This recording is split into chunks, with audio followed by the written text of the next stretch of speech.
Well, hello, I am Matt Williamson. This episode is brought to you by Live Casino. You can find me at Williamson NFL on Twitter. Give me a follow and give me some feedback, too, on the pod, as well as things you might want me to cover here in the off-season. Today, I don't know how familiar all of you are with these, but I'm sure many of you have seen them. NFL.com, their next-gen stats. You can go and look up any quarterback, and it'll show you passer rating versus league average to every portion of the field. So I thought we'd talk Kenny Pickett a little bit today. And what they do is they break it down into throws to the right, throws to the left, throws to the middle. And they have behind the line of scrimmage, from the line of scrimmage to 10-yard area, from 10 yards to 20 yards, which is where I'm going to focus most of our attention here, and then 20 and deeper, deep balls. So this is just passer rating versus league average. So when he throws the ball behind the line of scrimmage, he is basically average in the short middle, or the behind the line of scrimmage middle, and to his right. He's above average to his left behind the line of scrimmage. Okay, I mean, even if you're below average, I'm sure your completion percentage and your numbers are very good. I mean, his passer rating throwing to his left is 96.8, which is really, really high. League average is 90. So he's just below that average, short and behind the line of scrimmage to the middle and to the right. So what? Yeah, I mean, to be honest with you, throwing behind the line of scrimmage, if you're around league average, great. If you're a little below, great. I mean, it doesn't change my mind much. It's not a hard throw, obviously. Now, from 0 to 10 yards is exactly the same for him. His throwing to his left is very, very high. It's 100.5 passer rating. Now, these would be a little harder throws than behind the line of scrimmage. Some of them are 8 yards downfield, 10 yards downfield. League average is 89 passer rating. He's also average to the short middle, to the short right. I'm not looking, I honestly don't care that much different between throwing to his left versus throwing to his right. It would be different if the Steelers lined their receivers up one to the right, one to the left. You know, like Peyton Manning, Marvin Harrison was always the right, Reggie Williams was always the left. That would make more sense. I'm more interested in the distance. So behind the line of scrimmage and within 10 yards, he's average or above average, which, you know, during the Matt Canada era is a high percentage of their throws. Now here's the problem area. And this isn't going to be necessarily critical of Pickett, but it will be critical if he, quote, makes it or not. The top quarterbacks, when you go look at completion percentage, passer rating from 10 to 20 yards downfield, past the line of scrimmage, that's where the studs show up. That's the hardest throws in the league. And that's what he needs to work on the most. He has been bad from 10 to 20 yards, as well as red zone. I don't have his red zone numbers here. I'm just looking at this chart, but they're not good. As you can imagine, he doesn't have hardly any, touchdown throws. But the stud quarterbacks and very, very, very, very, very few young quarterbacks, first, second, third year guys, are going to be average or above average in the red zone and from 10 to 20 yards. And if you can't do it, you're not going to make it in this league. So why is that? Well, in the Steelers' case, I think they do a very poor job of scheming up that area of the field, flat out.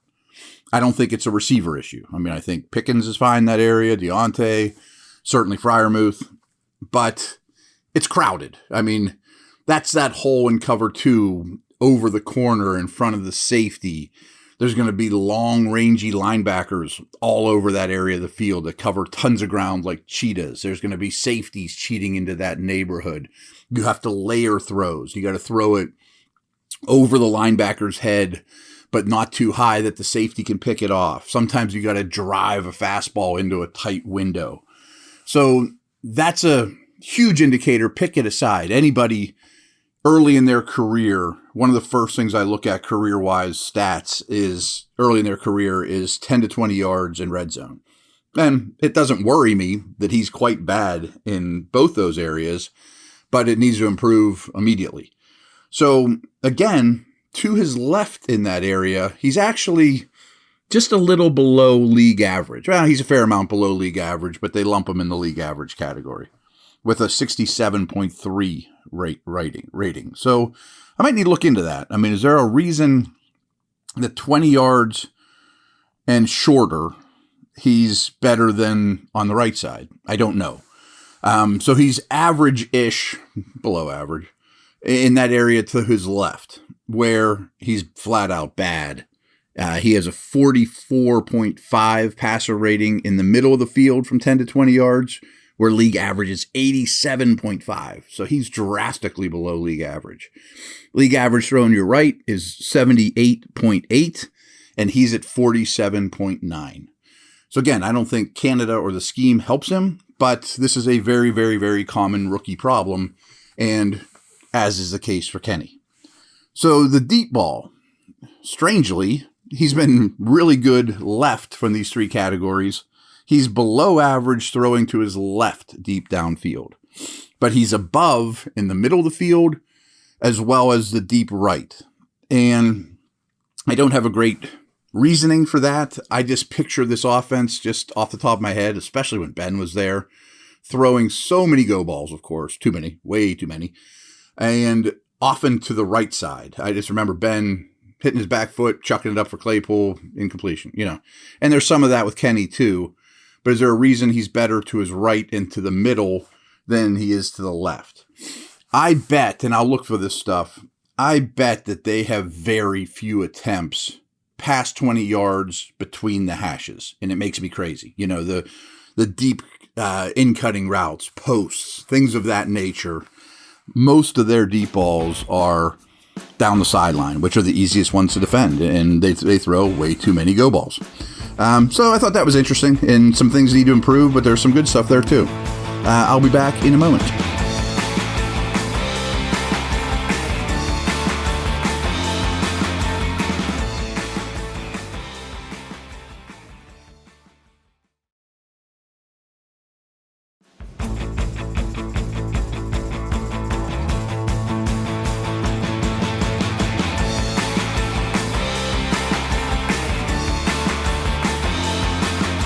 All right, I am back. Man, I just want to do this quick. That's always happens right after the Super Bowl, but the betting odds for next Super Bowl are out. And it shocks me where the Steelers are at, to be honest with you. So some of them, they're all the usual names. The Chiefs are the lowest odds. They have the best chance of winning the Super Bowl next year at plus 600, which means if you put $100 down on it, at any of these sites, your payoff if the Chiefs win the Super Bowl is $600 on a $100 bet. And that's the lowest odds in the league. Followed by the Bills at $850. So there's a huge jump there between the Bills and the Chiefs. That shocks me a little because the AFC is just so hard. I understand the Chiefs are a juggernaut and I have nothing bad to say about them. And frankly, I expect their roster next year to be even better than this year. They have cap space. They're not really losing much.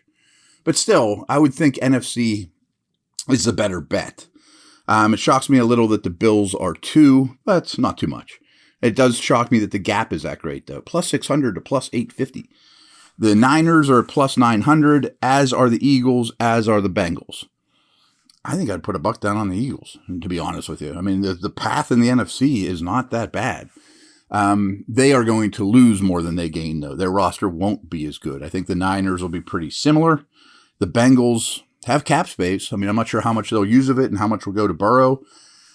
They have some free agents as well, particularly on defense, but I could see their roster being better next year than this past season. So those are the favorites. And then there's a big jump to number 6. That's Dallas at plus 150, Chargers at plus 2,000, the Ravens at plus 250, the Jags at plus 250, Jets, Lions, plus 250. That's actually plus 2,500. So if you put $100 down, you would win $2,500. And then there's another gap. Packers, plus 3,500. The Dolphins, Rams, and Browns are also plus 3,500. The Raiders are plus 4,000. The Giants, the Vikes are both plus 4,000, as are the Broncos and Saints. You notice I haven't gotten the Steelers yet. The Steelers are plus 5,000. So if I put $1 down, I win $50, right? I mean, yeah, if I put 500, if I put 100 down, I win 5,000. Now, I'm not predicting the Steelers are going to go to the Super Bowl and win it. I like their chances better than 8 of those teams I just mentioned. The Giants, the Raiders, Miami, Jets, Lions. I mean, that blows me away. I mean, maybe I'll put $1 on it. And then that's where I wanted to go with it. It shocks because it shocks me that Vegas and the public eye views this team as negatively as they do, and it might be a good bet. Again, I don't think they're going to win the Super Bowl next year, but I thought that was interesting. The worst ones, as you can imagine, to give you some perspective, are the Cardinals and the Texans. They're at 2,800. So if I put $100 down, I win 28,000. Yeah. Wow. Okay. No, I'm sorry. I'd win 2,800. If I put $100 down. Not a huge better here. Some of the other really long shots are Atlanta, Indy, Tennessee, Bears, Bucks, Seattle, Washington, Carolina, and the Patriots are all hovering right around the Steelers. So I just thought that was a little nugget to throw out there. I'm sure a lot of you didn't know that. I didn't until recently either. And I will be back tomorrow. See you.